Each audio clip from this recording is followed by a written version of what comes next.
Okay, this is another tutorial I've been meaning to do for a while here. This is a project I've been working on off and on for quite a few years now. And yeah, I thought I'd show it off a little bit, discuss some of the features and how it works. This is a interactive orbit viewer where you have a lot of control over how to put objects into the scene. And there's a lot of neat stuff you can do with it. Um, yeah, so first of all, it's called CSS orbit view, and you can get to it on NeoFixer, which is at neofixer.arizona.edu under the Orbit View tab. So when you first load it up, you're presented with just the solar system right now, and it's an interactive interface, typical for WebGL stuff these days. And so the idea here is that you're going to import objects into the scene, asteroids, comets, whatever you want to look at. So the easiest way to do that right off the bat is just under the settings hamburger here. Before I do that, I'm just going to talk about the elements here. So you can manually type in your elements here if you're interested in an object and it's not readily available somewhere published like the Minor Planet Center. You don't need to know what all this is in order to use this software. This is just an option. So these are the orbital elements for the object, which you can find published in many locations, but you don't need to understand all this to use this program. This is just an option if you know you happen to know what these were and you were interested. Right off the bat, I do have a featured object. I tend to update these from time to time. Right now, it's a comment that one of my colleagues found, Dr. Casper Vierskos. If you just hit plot object, it'll pop up because it's already populated here. So yeah, here's an example of a neat long period comet with a very high eccentricity and basically an open orbit, which is typical of these things. They come in from very, very far away. Um, so this one had just passed through the inner solar system. It's on its way back out. So yeah, that's an example of like a long period comet. But again, you don't need to know what all this stuff is. The easiest way to pull an object into the scene, I'm going to reset it real quick here. The easiest way to pull an object into the scene is just to type it in right here. So say we want to look at Apophis, you just type in Apophis and hit from MPC, which is from Minor Planet Center. And this pulls it out of the Minor Planet Center's uh, database and plots it for you. So there's the asteroid Apophis. And if you want to look at the close approach that's happening in 2029, that would be 2029 April. And now you can see Apophis's close approach in 2029, which is kind of fun. So yeah, that's one way. Like David Rankin, plug that in and zoom out. There's my asteroid. Cool. Yeah, so you can pull in, most objects just by typing in the common name here. I'll go over what this thing is in a minute, the NELCP option. But yeah, that's by far the easiest way to get an object in. So if you know the common name or the designation, like a lot of asteroids have designations when they're recently published. So if you went to the Minor Planet Center's website and you looked under MPECs, you can find a recent MPEC like this object here, 2026 JN3, which is not numbered yet because it's a new discovery. Hit from MPC and that should work. Yep, so there's that new object there.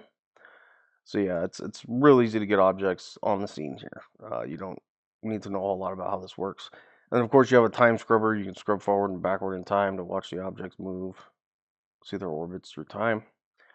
One thing I want to note is, like looking at Apophis, after that 2029 approach, the orbit's going to look a lot different than this. This is not a gravity simulator, it's just a two-body simulator.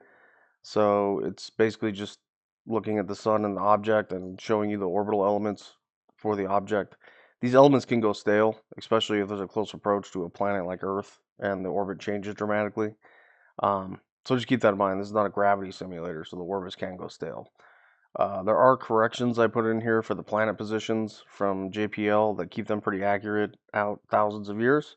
But for the most part, you want to get updated asteroid elements when you can. So there are a few options here I'll go over. There's another way to get objects into the scene here. Um, you can actually bulk import objects. So if you scroll down, I provide this orbit types file here, and it lays out the instructions of what the orbital elements are and how you can go to JPL and actually export these bulk imports yourself. And I'll do an example of that as well. But if you want to just explore some common orbit types, you can just download this file and then open those files. It's pretty straightforward. So you just unzip it and then browse to it, and you can see there's a few different files in here that you'll be able to look at. They're just text files with some data inside them. So in this case, if you want to look at 2,500 potentially hazardous asteroids, just double click on that file, and boom, there's 2,500 objects on scene instantly, which is kind of fun.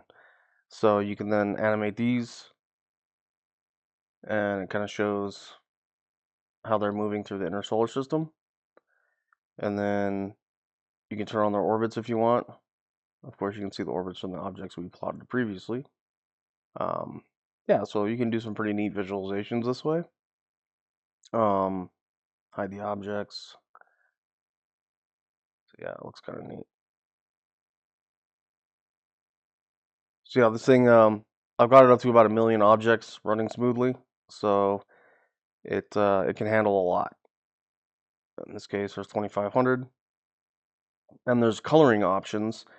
If you open those files, and it's documented as well down below, you can actually set an RGB value and an opacity at the top of the file, and it will import and load the asteroids with those color and opacity values.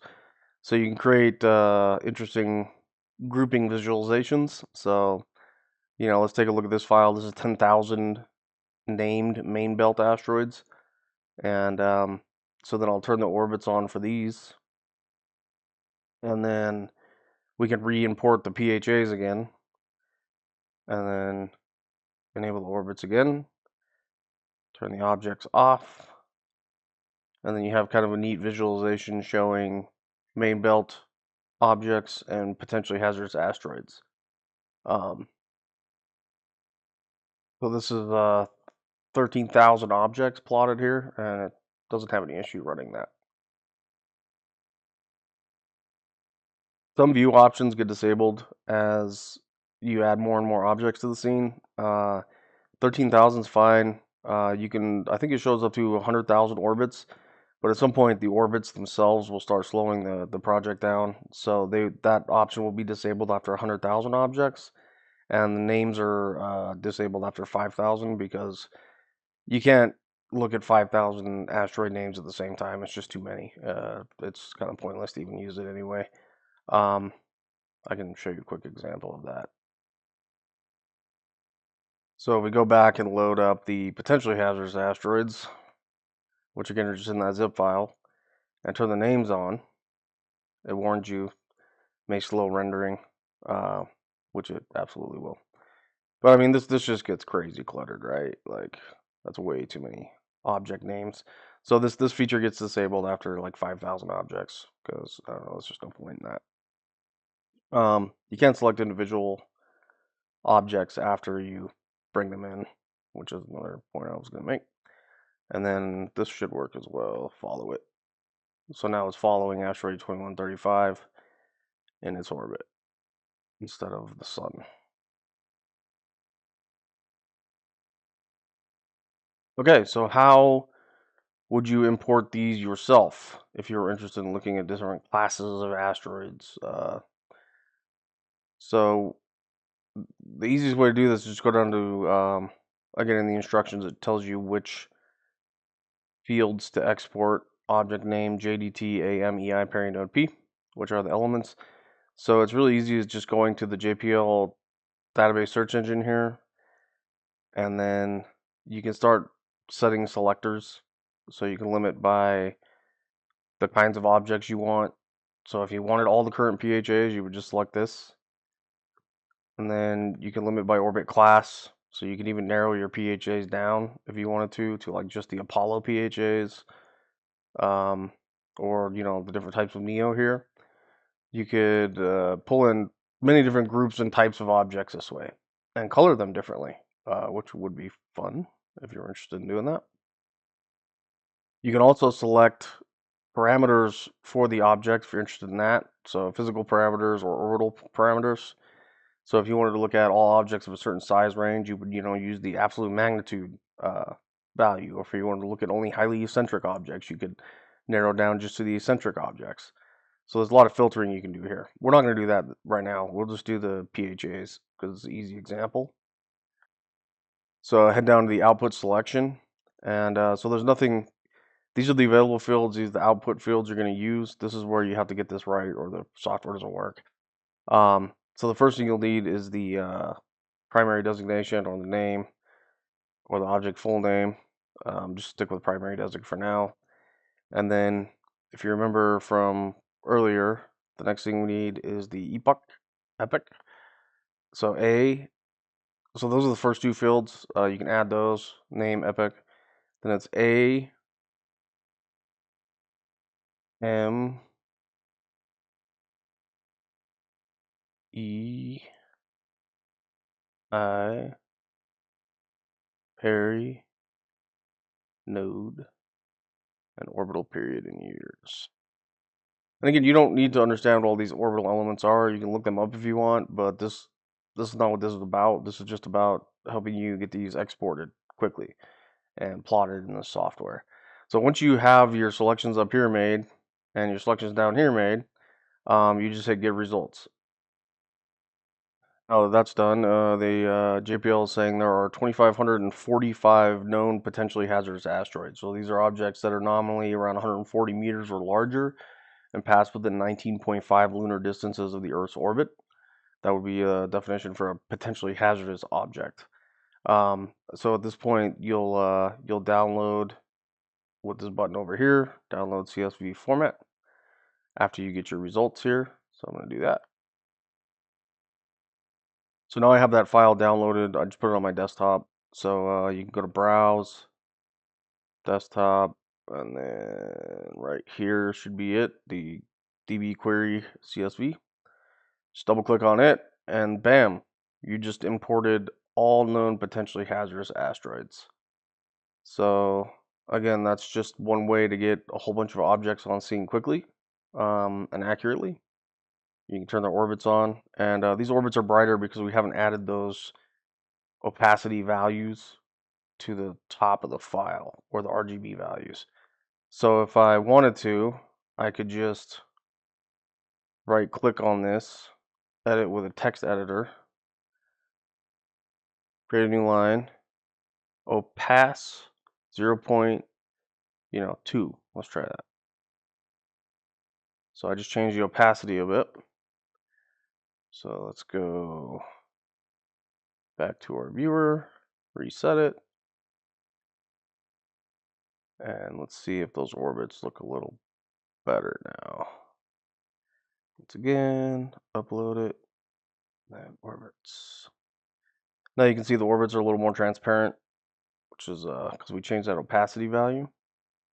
And then, you could also go back and add an RGB value.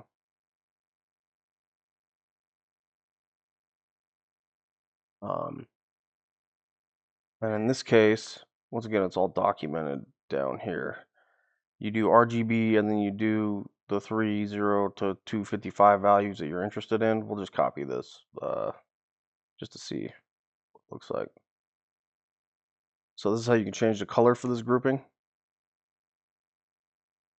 So now we have control over the mass imports color and opacity, which is fun. So instead of blue, we're gonna hit reset again. Then browse. Now we have green asteroids. See, and the orbits are also green. So yeah, that's how you can pull in a whole bunch of stuff all at the same time and change the colors and the opacity, so you can create visualizations if you wanted to do Audens versus Apollos versus, whatever. You could do, main belt versus Hilda versus Jupiter Trojans. You can do all these different color visualizations that way, um, which is it's just a fun way to look at these. So yeah, that's how you get objects into the scene from JPL as a bulk import. So now we're going to get a little crazy with it. Let's take a look at all numbered asteroids. So this is 887,000 objects that should plot okay. So I'm going to go back to where I know I have this file at. Should be in here. And then right here, all numbered asteroids. So it's going to update here at the top telling you the progress of the plotting. So 200,000, 300,000, 400,000, yada yada. And then it should hit around 900,000 and then update the scene here. Boom.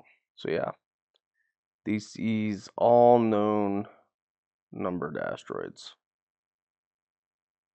So it's kind of fun. You can see the inner main belt, outer main belt, the Jupiter Trojans, the Hildas are this group down here. Of course, there are a lot of numbered objects in the outer solar system as well that are way out there. Yeah, and so this is pretty wild looking. Zoom in real close here, and then you can animate this to watch everything move. Yeah, it's a lot of objects out there. So you can see the main belt is more like a main donut. It's huge. Here they are again with the opacity dropped a little bit on each object, so you can see a little bit through the cluster a little better now.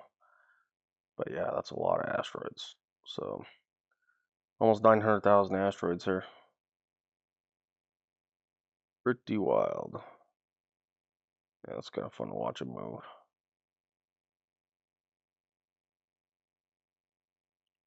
One thing I want to note is the JavaScript engine in Chromium-based browsers is better than Firefox. I'm using Firefox right now.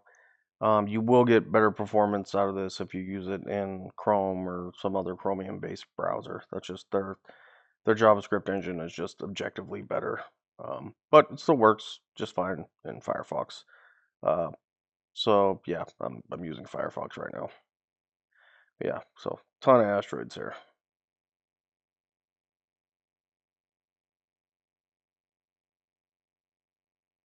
Okay, so there are some other fun view options you can play with here. If you want to load up some objects, let's just look at the named main belters.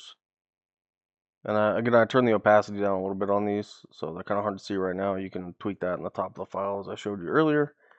And turn the orbits on, and then so you have view from and at here. So let's say we want to look from Earth and then at opposition, which is away from the sun. Now you have this view here, which is kind of fun. You can animate that and turn the orbits off. It's hard to see, the asteroids are there. Let's try a different file here. Take a look at the PHAs.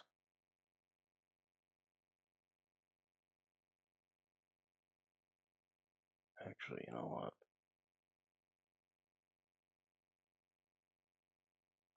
So I'm just cranking the opacity up a little bit on the PHAs to 0.5.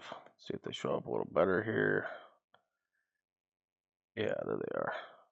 Yeah, and then again, we'll do view from Earth, and then we'll look at opposition. And then turn the orbits on. Okay, that's a little cluttered. Turn them off. So you can kind of watch the PHAs zipping around from the Earth's perspective, looking away from the sun. So this is one way to do this visualization. And then, of course, planets are going to go by too. So there's a lot of view options here, from looking from and at objects in the solar system, mainly the planets. But there's another cool thing you can do with this, because the planet positions are pretty accurate out a few thousand years. We could look at transits. So let's take a look at the last Venus transit, which was June 6, 2012. I actually got to watch that one. 6/6. So I'm updating the date options here to go to that date. And then I'm going to look from the Earth, not Mars, at the Sun. And then we should be able to zoom in here. And whoops, I typed 16. Should be 06. So 2012 0606. And if you use your plus and minus keys to zoom in this view, you can watch planetary transits. So here's Venus transiting the Sun in 2012, which is kind of fun. You can rewind that if you want. -1 speed. And I watched this from Southern Utah when it actually happened. That's pretty much exactly what happened. So it's kind of fun. Let's see. I think there's a couple others we can look at here. 2061 June, and that's going to be from Neptune to the Sun. So 2061 June, and then we're going to look from Neptune at the Sun. And of course, we're going to have to zoom in a lot. Yeah, a lot of asteroids visible. All right, I messed something up here. Let's see.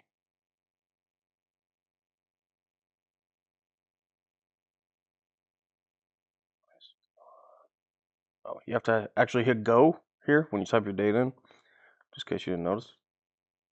Yeah, so here's Saturn in 2061 from the perspective of Neptune. Whoop, there it is, transiting the Sun. So yeah, that's kind of fun. You can do all these kind of different visualizations from different perspectives in the solar system, and it's pretty accurate. Works well. So now I'm gonna talk about a little bit more advanced features if you want to play with these.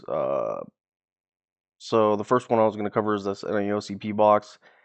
This is for asteroids that are still in the conformation phases or stages from the Minor Planet Center. So if you go to the Minor Planet Center under Neo Conformation, these are objects that were recently discovered that still have not been published officially yet. So they're still in the confirmation stages of their discovery.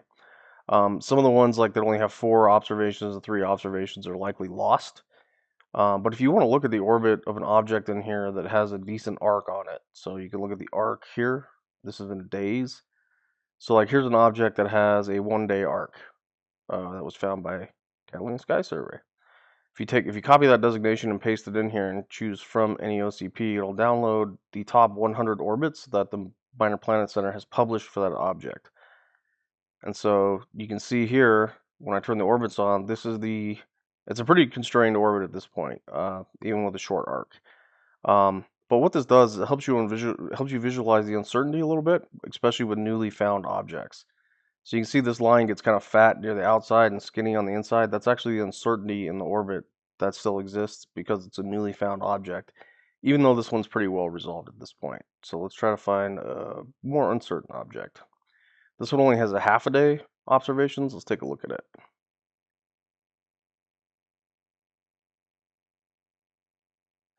So basically you're looking at the data arc, and these are all the orbits that can fit that arc when you have a newly found asteroid. And the longer that arc gets, the more resolved the orbits get. So you can see there is actually quite a bit of uncertainty in this one. I'm going to turn the names off. You can see it's kind of a smeared out line. So these are, from our perspective, the thing that's hard to constrain the most is distance right off the bat. So we're not sure how far away this object is. And that adds a lot of uncertainty to the potential orbits that it's in. So in this case, if you want to see them, you just turn the orbits on. And here we have a really good example of an uncertain object that's still in the confirmation stages. So as the arc is extended, these orbits are going to resolve down into a much tighter orbit fit. But right now, this is the uncertainty with only a half a day of observations, and it's just a fun way to visualize this because you can see why tracking these objects after they're discovered is so important, because they can get lost if you don't keep tracking them. So what we can do is turn the orbits off, and then watch what happens when we animate it forward in time. So as it's going forward, you can see these just start spreading out like crazy. So yeah, the uncertainty just balloons if you don't keep tracking them. So these are all orbits that fit that current half-day arc. But as you can see, it's just getting crazy. That's the size of the inner solar system now. So yeah, this is why objects can get lost when we're not doing follow-up work on them. This is critical to follow up newly discovered near-Earth asteroids to help get them out of that confirmation stage and then published by the Minor Planet Center. So that covers the NEOCP objects. You can plug your elements in manually. You can pull in from the Minor Planet Center directly. You can change your date options, your view options. If you want to save an image, that's very easy. You just click the Save Image button. It'll just save whatever's currently on the screen. And then you can share orbits. And this only works for single objects. So if you plotted 3i Atlas, which is the interstellar comet that Atlas picked up a little while ago, and you wanted to share the orbit, you could just click this button and it copies it to the clipboard. And then basically the orbit is embedded in the URL at that point. So if you just paste it into a new window, it'll plot it again for whoever you shared it with. So that's a neat little feature. And then for the final thing, under this plot from file, you can actually plot your own orbits here if you know how to use software like FindOrb. So this is again more of an advanced feature, but if you have an orbit that you came up with in FindOrb, you can plot it here using the elements file that FindOrb puts out. So as an example, I have some observations from the Minor Planet Center on a newly discovered object from Pan-STARRS, and if I run an orbit solve, just gonna run FindOrb if you're familiar with this at all, and you don't have to be. This again is more of an advanced feature, but yeah. So FindOrb basically is software that takes the optical observations and then reduces an orbit out of that accurately. So this is the orbit it reduced. It's a pretty large object, H20, which corresponds to about 385-meter wide object. It does not come very close to Earth. The MOID is 0.2 AU, but it does come close to the Sun, which means it's definitely a NEO, near-Earth object. So yeah, now that we have the FindOrb solve, we can just go load that elements file that FindOrb puts out. So I gotta go find where I stashed that. It should be in here. And here it is, elements.txt. And so here is that object, and you can see it populated all those elements for you from that solve. So we can take a look at it now. So this is a brand new NEO, still in the confirmation stages, and we ran our own orbit fit using the optical observations, and then we brought it into this program and plotted the elements that FindOrb came up with for it. So that's one way to if you want to get really crazy with it, you can plot your own objects in here that way. And that's kind of control that I wanted people to have when using this program.